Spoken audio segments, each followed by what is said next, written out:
तो आज हम इंटीरियर ऑफ अर्थ के बारे में समझेंगे। तो ये रहा अर्थ का सरफेस।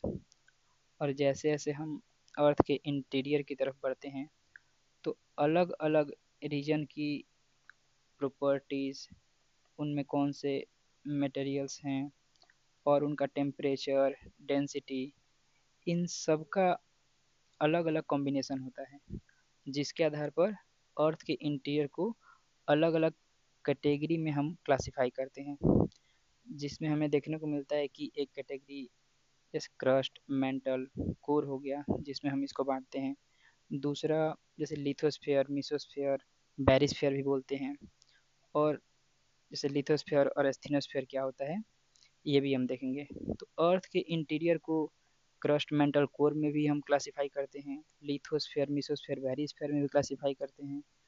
और एस्थेनोस्फीयर क्या होता है हम ये भी देखेंगे। तो हम जो इसका पहला क्लासिफिकेशन है क्रस्ट, मेंटल, कोर, उसको हम लोग देखते हैं। तो अर्थ के इंटीरियर में जो टॉप लेयर है, जो फर्स्ट लेयर, उसको हम लोग क्रस्ट बोलते हैं। और इसकी थिकनेस 0 से 100 किलोमीटर के रेंज में होती है। इसका मतलब क्या हुआ कि अर्थ के सरफेस से, ये रहा अर्थ का सरफेस, इसके इंटीरियर में अगर हम 100 किलोमीटर तक जाएंगे तो ये जितनी थिकनेस की लेयर हमें मिलती है उसको हम क्रस्ट बोलेंगे। और जो सेकेंड लेयर है वो है मेंटल। और मेंटल 100 किलोमीटर से 2900 किलोमीटर के रेंज में होता है। तो ये जो रेड रीजन है इसको हम बोलते हैं मेंटल। ये क्रस्ट के बाद स्टार्ट होता है और ये क्रस्ट यहाँ 100 किलोमीटर पर एंड हो रहा है, तो यहाँ से लेकर ये 2900 किलोमीटर तक क्या होगा, मेंटल होगा। और मेंटल के बाद जो थर्ड लेयर है वो है कोर। और इसकी जो थिकनेस है 2900 से लेकर 6378 किलोमीटर तक। तो ये येलो रीजन जो मेंटल के बाद स्टार्ट हो रहा है 2900 किलोमीटर से लेकर 6378 किलोमीटर तक, इसको हम बोलते हैं कोर। तो क्रस्ट, मेंटल, कोर में सिंपल क्लासिफिकेशन है कि जो टॉप लेयर होगा क्रस्ट, मिडिल लेयर को बोलते हैं मेंटल, और जो इनर लेयर है, इनर मोस्ट, उसको बोलते हैं कोर। तो अब हम समझेंगे क्रस्ट के क्लासिफिकेशन को। तो हम देखते हैं कि क्रस्ट को ओशियानिक और कॉन्टिनेंटल क्रस्ट में डिवाइड किया जाता है। और ये क्या होते हैं इसको समझते हैं। तो जैसे ये अर्थ का सरफेस रहा, तो इस पर हमें मेनली ओशियन और कॉन्टिनेंट के रूप में लैंड मास देखने को मिलता है। तो ओशियन के नीचे जो लेयर है अर्थ की, ये लेयर, इसको हम बोलेंगे ओशियानिक क्रस्ट। और जो ये कॉन्टिनेंट का लैंड मास है, माउंटेन्स, प्लेटूज, प्लेन्स, और इसके नीचे की जो ये थिक लेयर है, तो इन पूरे को मिला वो क्या बोलेंगे, कॉन्टिनेंटल क्रस्ट। इसको हम इस डायग्राम में भी देख सकते हैं। जैसे ये पूरा रहा क्रस्ट, और ये ओशियन की जो नीचे की लेयर है जो 5 से 30 किलोमीटर तक थिक होती है, इसको हम बोलते हैं ओशियानिक क्रस्ट। और ये जो माउंटेन्स, प्लेटू, प्लेन्स के नीचे की जो लेयर है इसको बोलते हैं कॉन्टिनेंटल क्रस्ट, जो कि 70 to 100 किलोमीटर के रेंज में होती है। तो अब हम सेकेंड लेयर पर चलते हैं जो कि है मेंटल। तो पहला हो गया क्रस्ट, दूसरा हो गया मेंटल। मेंटल हम मिडिल लेयर को बोलते हैं। और ये 100 किलोमीटर से लेकर जहाँ क्रस्ट एंड हो रहा है 2900 किलोमीटर तक एक्सटेंडेड होता है। और जो थर्ड लेयर है कोर, तो इसको हम लोग आउटर कोर और इनर कोर में डिवाइड करते हैं। आउटर कोर जैसे ये पूरा हो गया कोर, और इस पूरे कोर में जो जहाँ से मेंटल ख़त्म हो रहा है वहाँ से 5100 किलोमीटर तक के थिकनेस को बोलेंगे हम आउटर कोर। और उसके बाद से लेकर ये अर्थ के सेंटर तक इसको बोलेंगे इनर कोर। और आउटर कोर होता है लिक्विड, और इनर कोर होता है सॉलिड।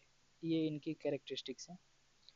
तो पहला क्लासिफिकेशन में हमने क्या देखा कि क्रस्ट ओशियानिक कॉन्टिनेंटल में डिवाइडेड है, मेंटल जो मिडिल लेयर है, और कोर जो कि आउटर और इनर। तो अब हम अर्थ के इंटीरियर से रिलेटेड दो टर्म को समझते हैं, जिनमें से पहला टर्म क्या है, लिथोस्फेयर, और दूसरा है एस्थीनोस्फेयर। तो लिथोस्फेयर क्या होता है, अगर हम अर्थ के क्रस्ट को और मेंटल के अपर वाले पार्ट को कंबाइनली देखें तो उसको हम बोल देंगे लिथोस्फेयर, जिसकी थिकनेस 10 से 200 किलोमीटर के बीच में होती है। इस डायग्राम में क्या देखते हैं कि अगर ये क्रस्ट के थोड़े से पार्ट को ले लूँ और ये पूरा रेड वाला हिस्सा क्या है मेंटल, इसमें जो इसका अपर पार्ट है इतना 200 किलोमीटर तक, इसको और क्रस्ट के पार्ट को मैं कंबाइनली देखूं तो इसको मैं क्या बोलूँगा, इसको बोलूँगा लिथोस्फेयर। और जो दूसरा टर्म है एस्थीनोस्फेयर, ये क्या होता है, तो लिथोस्फेयर के बाद अगर मैं 400 किलोमीटर के रेंज तक थिकनेस को देखता हूँ तो उस रीजन को बोलेंगे एस्थीनोस्फेयर। जैसे ये मेंटल का ही हिस्सा है अभी रेड वाला, तो 200 किलोमीटर तक और क्रस्ट के पार्ट को तो हमने लिथोस्फेयर बोल दिया, लेकिन 200 के बाद अगर हम 400 किलोमीटर तक की थिकनेस को देखेंगे तो इसको हम बोलेंगे एस्थीनोस्फेयर। तो लिथोस्फेयर एस्थीनोस्फेयर हमने समझ लिया। अब हम अर्थ के इंटीरियर के जो थर्ड क्लासिफिकेशन है उसको देखते हैं। इसमें हम इसको लिथोस्फेयर, मेसोस्फेयर और बैरिस्फेयर में डिवाइड करते हैं। लिथोस्फेयर को हमने ऊपर देखा कि इसको क्रस्ट और अपर मेंटल को कंबाइन करके जो लेयर बनता है उसको लिथोस्फेयर बोलते हैं। और जो मेंटल का बाकी हिस्सा बचा, मतलब जो मिडिल लेयर ऑफ मेंटल है, उसको हम मेसोस्फेयर बोल देंगे। और बाकी जो पूरा कोर का हिस्सा है जो थर्ड लेयर था, उसको हम बैरिस्फेयर बोल देंगे।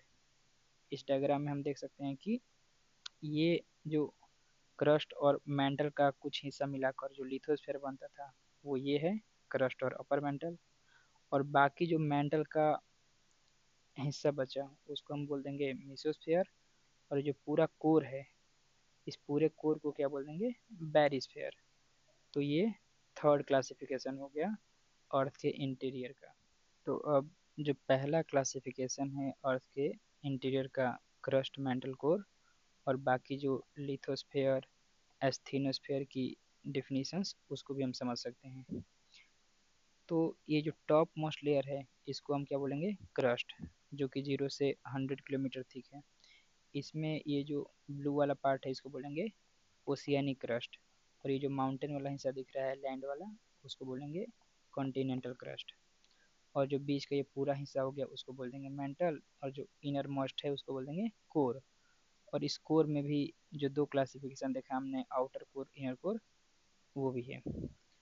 और रहा लिथोस्फेयर की बात, तो लिथोस्फेयर, ये जो डायग्राम है इसमें हमें देखने को मिलता है कि ये क्रस्ट का इतना पार्ट और मेंटल का इतना पार्ट, इन दोनों को कंबाइन करके हम लिथोस्फेयर बोलते हैं, क्रस्ट और मेंटल के अपर पार्ट को कंबाइन करके। और दूसरा क्या था, एस्थीनोस्फेयर। तो एस्थीनोस्फेयर ये हो गया, ये रेड वाला लेयर। तो ये लिथोस्फेयर के नीचे जो ये 400 किलोमीटर तक लेयर है इसको बोलेंगे एस्थीनोस्फेयर। तो ये आज का रहा डिस्कशन इंटीरियर ऑफ अर्थ के बारे में, जिसमें हमने इसके डिफरेंट लेयर्स और क्लासिफिकेशंस को समझा।